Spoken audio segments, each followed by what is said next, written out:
તરફ સરકાર તેમજ જે એસોસિએશન છે એમના દ્વારા એ દાવો કરવામાં આવી રહ્યો છે કે રાજ્યમાં પેટ્રોલનો ઉપલબ્ધ જથ્થો હયાત છે અને આમ છતાં પણ અમદાવાદના અલગ અલગ પેટ્રોલ પંપ પર આ પ્રકારના દ્રશ્યો જોવા મળી રહ્યા છે। આપ જોઈ રહ્યા છો કે કેવી રીતના ગુરુકુલથી હેલ્મેટ તરફ જતો જે રસ્તો છે ને ત્યાં આવેલ જે પેટ્રોલ પંપ છે એની સ્થિતિ કેવા પ્રકારની છે આપને દ્રશ્યોમાં જોવા મળી રહ્યો છે। આપ જોઈ રહ્યા છો કે અમદાવાદીઓ જાણે કે આજે છેલ્લો દિવસ હોય અને આજે જ માત્ર પેટ્રોલ મળવાનું હોય એ પ્રકારને લાઈન લગાવીને ઊભે રહેલા આપને જોવા મળી રહ્યા છે। સૌથી મહત્વની વાત એ છે કે એક તરફ જરૂરથી દાવો કરવામાં આવી રહ્યો છે કે પૂરતા પ્રમાણમાં ઉપલબ્ધ છે। આ સિવાય થોડા દિવસ પહેલાં આપણે જોયું હતું કે જે ગેસની બોટલ છે એના માટે પણ લાઈન લાગી હતી અને અત્યારે પણ લાઈનો લાગી છે। જે લોકો ભરાવવા માટે આવ્યા છે એમની સાથે વાતચીત કરીએ।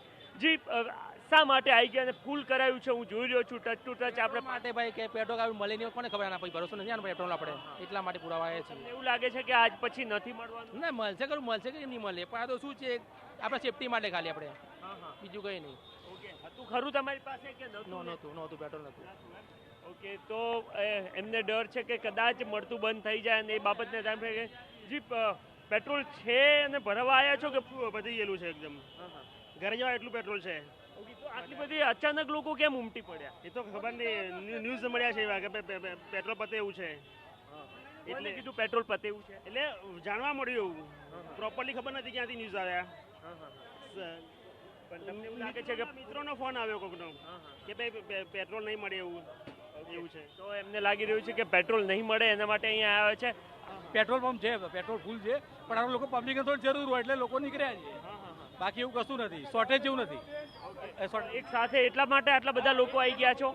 1 કલાકથી ઉભા એ લાઈનમાં, 1 કલાકથી ઉભા હજુ પણ નંબર નહીં આવ્યો। લાંબી અહીંયા લાઈનો છે, આપ દ્રશ્યોમાં જોઈ રહ્યા છો અને લોકો એ પ્રકારની વાત કરતા પણ જોવા મળી રહ્યા છે કે એમને સમાચાર પ્રાપ્ત થયા હતા કે પેટ્રોલ મળતું બંધ થઈ જશે અને એ બાબતને ધ્યાનમાં રાખીને અહીંયા આવતા આ તમામ લોકો આપને જોવા મળી રહ્યા છે। આપ દૂર સુધી જોઈ રહ્યા છો કે કેવી રીતના આ તરફની જે લાઈન છે એ પેટ્રોલ ભરાવવા માટે છે અને પેટ્રોલ ભરાવવા માટે લાઈનો ખૂબ મોટા પ્રમાણમાં લાગી હોવાના કારણે બાજુમાં ટ્રાફિક જામના દ્રશ્યો પણ આપને જોવા મળી રહ્યા છે। સૌથી મહત્વની વાત એ છે કે થોડા દિવસ પહેલાં આપણે તમામ લોકોએ સીએનજી લેવા માટે આ જ રીતની લાઈનો લાગેલી જોઈ હતી અને ત્યારબાદ એ લાઈનો ઓછી થઈ છે ત્યારે ફરી એકવાર અમદાવાદના અલગ અલગ વિસ્તારોમાં પેટ્રોલ માટે લાઈનો લગાવતા લોકો આપને જોવા મળી રહ્યા છે।